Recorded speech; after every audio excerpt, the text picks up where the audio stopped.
Hey everybody, what's going on? Brent here. Good to see you. As always, welcome back. Now, I know why you're here today, so I'm not going to waste a whole lot of time with this intro.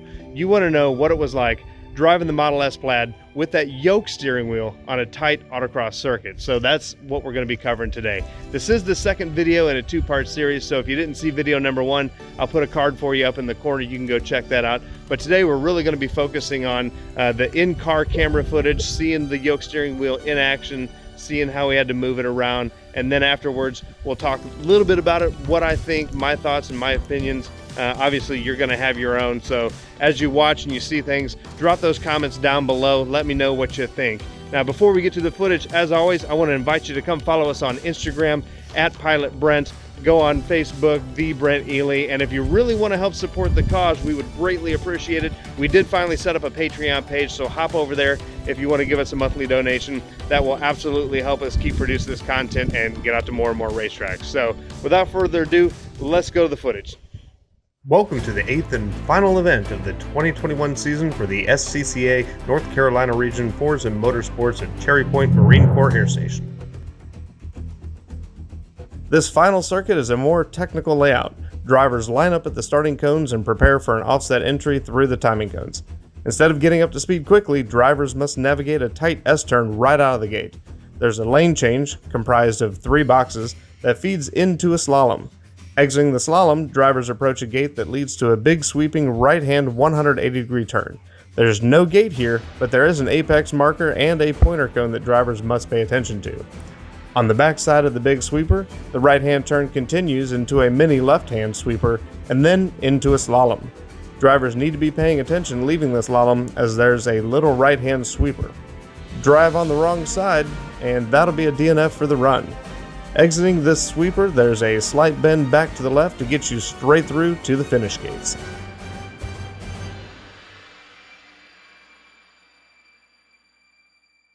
Today we'll be joining the competition in round 4. Currently in first is Eric Brown, our first place finisher from the 7th event, clocking in a fastest run time of 41.897 seconds. Alan Thompson is holding second with a fastest time of 44.241 seconds, and my fastest time so far today is a 44.393. Let's watch as I make my 4th run of the day to try and move up the leaderboard.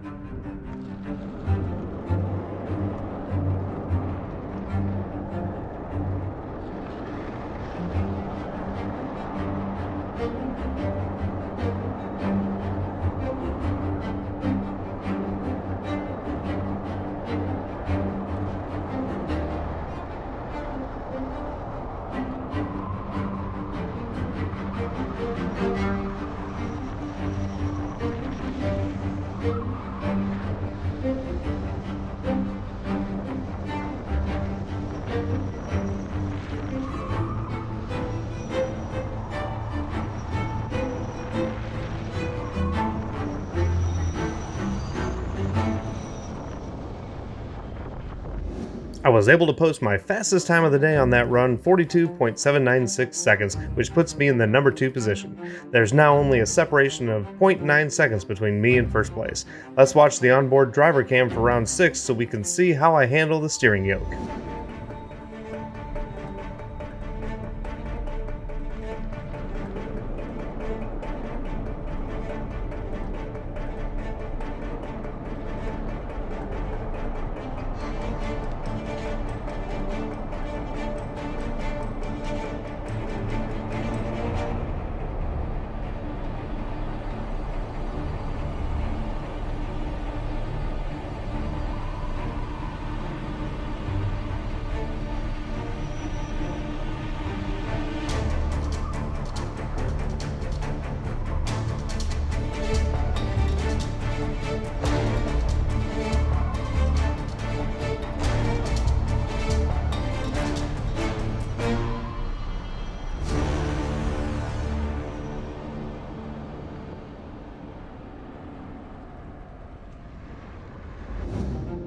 The wind picked up a little and seemed to affect all drivers pretty equally. Nobody set new fastest times and all were off their fastest by about a second. Now on to the 7th and final run of the day. Last chance to steal the first place finish.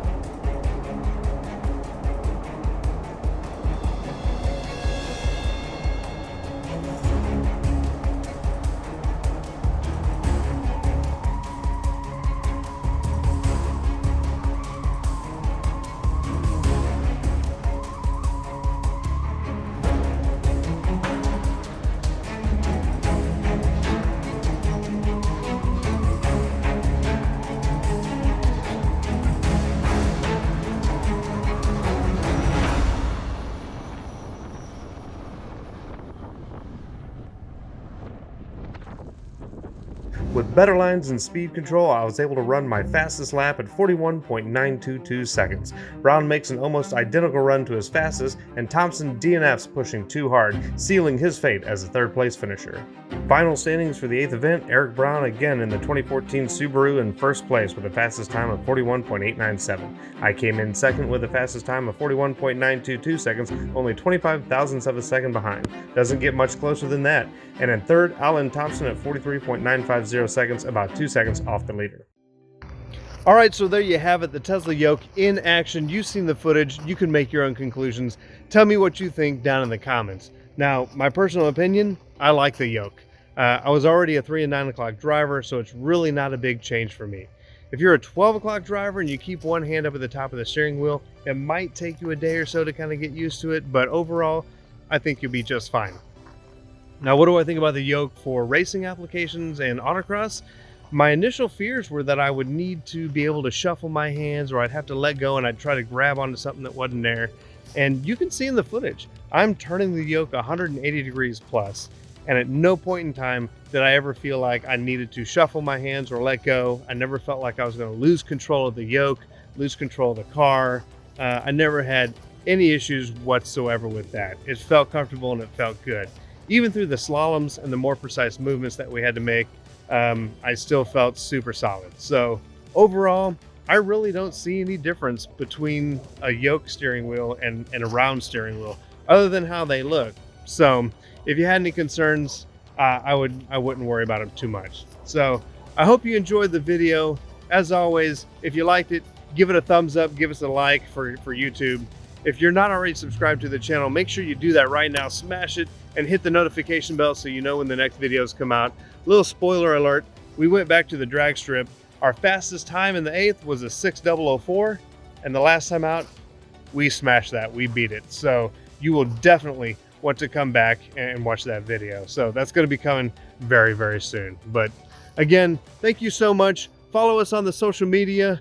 Go see us on Instagram, see us on Facebook. And again, if you really want to support us on Patreon, we'd really appreciate that as well. So as always, it's great to see you, and I hope to see you in the next one. We will see you at the races. Take care.